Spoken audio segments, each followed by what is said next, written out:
क्या मैटर है? चल कहाँ रहा हूँ? तुम 400 करोड़ के ले फिर रहे हो, हवाई जहाज और हेलीकॉप्टर उनमें ऐस मारते फिर रहे हो, और तुम जवानों को नहीं दे रहे हो। अब जान यहाँ बैठे धरने पे ये खिलाड़ी इनकी बात नहीं सुन रहे हो, बेटियों के बलात्कार हो रहे, तुम्हारा काहे का सिस्टम है फिर? काहे का सिस्टम है? यानी आप क्योंकि वो राज्यपाल है, उनकी सब रूपरेखा को जानते हैं, उनको अच्छे से पता है जितना आप छेड़ोगे उतनी ज्यादा जो है तकलीफें हो जाएंगी, चिंगारी उतनी ज्यादा बड़ी हो जाएगी। इस लाइक करने प्रधानमंत्री जी ने एक भी गोली चलाई थी क्या? एक भी तोप में गोला भरा था? नहीं, लेकिन उसकी वाहवाही किसने लूटी? प्रधानमंत्री। आती है वो तो हर प्रधानमंत्री हर नेता की आती है। बस फोटो सेशन कराने से खिलवाड़ कर देंगे। क्यों 400 करोड़ का अपने लिए है लिया थे हवाई जहाज, कहीं से तो घेरेंगे ही ना। वो ये थोड़ी कहेंगे कि तुमने ऐसे बोल दिया प्रधानमंत्री जी को तो इसलिए सीबीआई भेज रहे हैं दादा, नहीं ना, वो यही दिखाएंगे कि तुमने घोटाला किया, तुमने ये वाला मुद्दा, ये फंसाने का काम। नमस्कार, मैं दामिनी शर्मा, सजग भारत में एक बार फिर से आप सभी का स्वागत करते हैं। तमाम मुद्दे इस वक्त जो है बड़ी खबर के रूप में सामने आ रहा है। इसी के बीच एक मुद्दा सत्यपाल मलिक को लेकर है, क्योंकि एक ऐसा बयान दिया जो लगातार अब तक विवादों में चल रहा है। उस बयान को लेकर तमाम प्रतिक्रियाएं आ रही हैं। सत्यपाल मलिक के बयान के बाद सीबीआई का समन उन तक पहुंचता है, तमाम खबरें सामने आती हैं, और इस मुद्दे पर बातचीत करने के लिए पूनम पंडित हमारे साथ आज जुड़ चुके हैं। अमित शाह का बयान आता है सत्यपाल मलिक को लेकर, जो कहीं ना कहीं काफी बड़ा बयान है, और उस बात से आप सहमत हैं या नहीं कि अगर आप 4 साल पहले गवर्नर थे, अगर आप इतने ही सच्चे हैं तो तब क्यों नहीं बोले?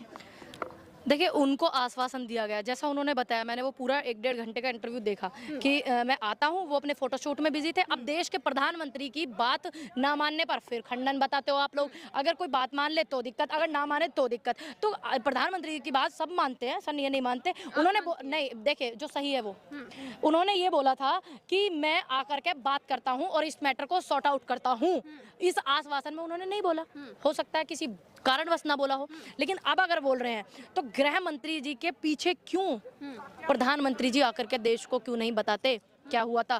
क्यों? क्योंकि वो राज्यपाल है, उनकी सब रूपरेखा को जानते हैं, उनको अच्छे से पता है जितना आप छेड़ोगे उतनी ज्यादा जो है तकलीफें हो जाएंगी, चिंगारी उतनी ज्यादा बड़ी हो जाएगी, इसलिए नहीं छेड़ा जा रहा, इसलिए सिर्फ थोड़ा थोड़ा डरा रहे हैं, धमकाने का काम कर रहे हैं सीबीआई को भेज करके। तो सीबीआई का समन जो गया वो इस मुद्दे पर नहीं गया ना, इस मामले पर नहीं गया, कहीं ना कहीं से तो घेरेंगे ही ना।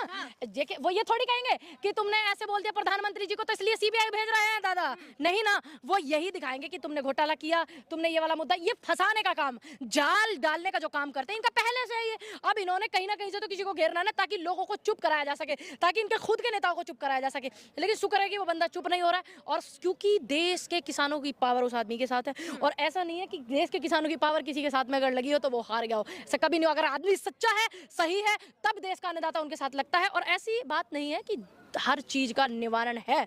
अगर देश के प्रधानमंत्री अपने फोटो और वीडियो शूट कराने से फ्री हो गए तो आए जनता को बताएं, क्या मैटर है? चल कहाँ रहा हूँ? तुम 400 करोड़ के ले फिर रहे हो, हवाई जहाज और हेलीकॉप्टर उनमें ऐस मारते फिर रहे हो, और तुम जवानों को नहीं दे रहे हो। अब मुद्दा दब गया है ना, अब तो नहीं उभरेगा ना मुद्दा। क्यों नहीं उभरेगा? हम किस कब काम आएंगे? हम मोल लाने? इस देश के मुद्दे जब जब निकलेंगे हम उठाते रहेंगे, हम मोल नहीं लाने देश के सही मुद्दों को उठाने के लिए, ठीक है? तो इसलिए हम लोग बोलेंगे। यानी आप कह रही हैं जो सरकार, जो खुद प्रधानमंत्री हैं, सेना के बीच जाते हैं, इतना प्रोत्साहित करते हैं, फोटोस, चलिए फोटोस तो आती है, वो तो हर प्रधानमंत्री हर नेता की आती है, बस फोटो सेशन कराने सेना से खिलवाड़ कर देंगे। क्यों 400 करोड़ का अपने लिए है लिया थे हवाई जहाज, चार्टर्ड प्लेन, क्यों सेना के लिए नहीं आया था? ये इस बात का जवाब दे दे मैं प्रधानमंत्री। मतलब आप कह रही है देश ऐसे ही चल रहा है, जय जवान जय किसान का नारा अब तो है ही, बचा नहीं ना। देखिए, हम उसको बचा करके रखेंगे, क्योंकि वो सरकार नहीं बचा रही, क्योंकि वो शास्त्री जी की धरोहर है, हमारा काम है बचाने का, सरकार नहीं बचा रही। सरकार के हर बैनर में लिखा रहता है ये नारा। लिखना, अभी अटल जी की जयंती थी, उस पर लिख रहा था अटल जी की जयंती पर नमन, एक फोटो तुम अटल जी की जयंती का अटल जी का दिखा देती उस बैनर में,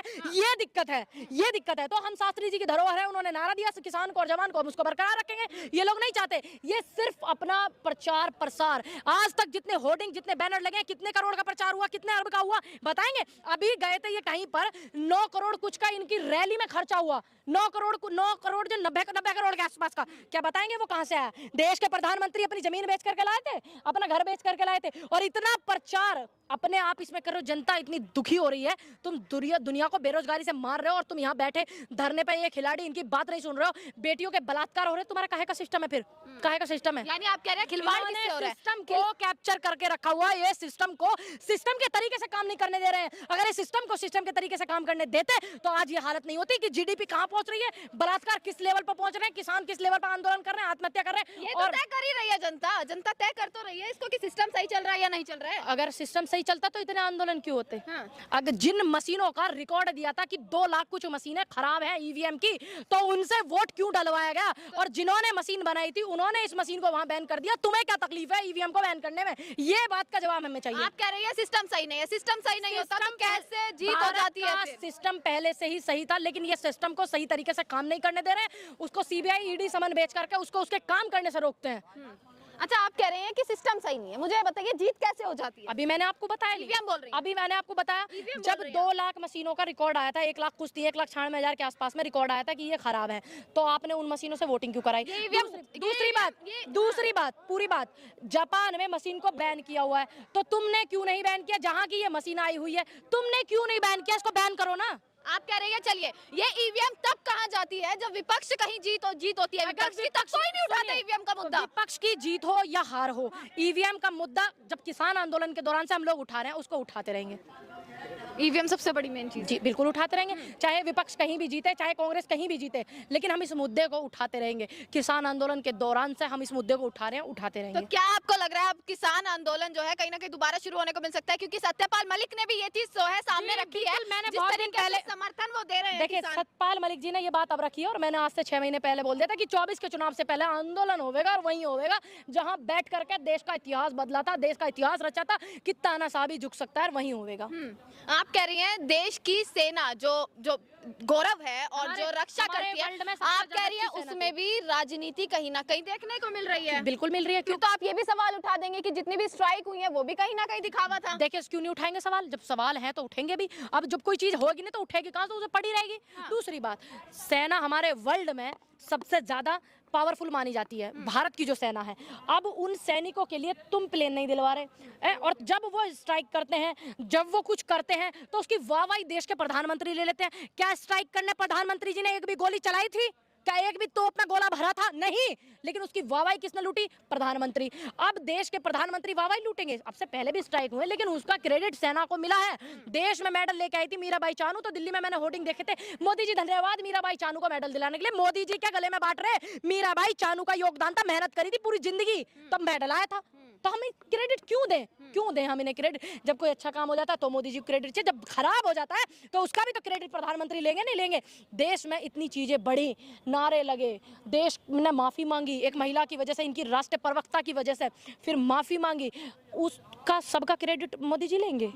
देश में सारी खामियां जो है वो एक इंसान में है, एक पार्टी में है। क्यों? जब वो भलाई ये आप कह रही हैं, आरोप लगा रही हैं। देखिए, अगर वो भलाई लेंगे तो बुराई कौन लेगा?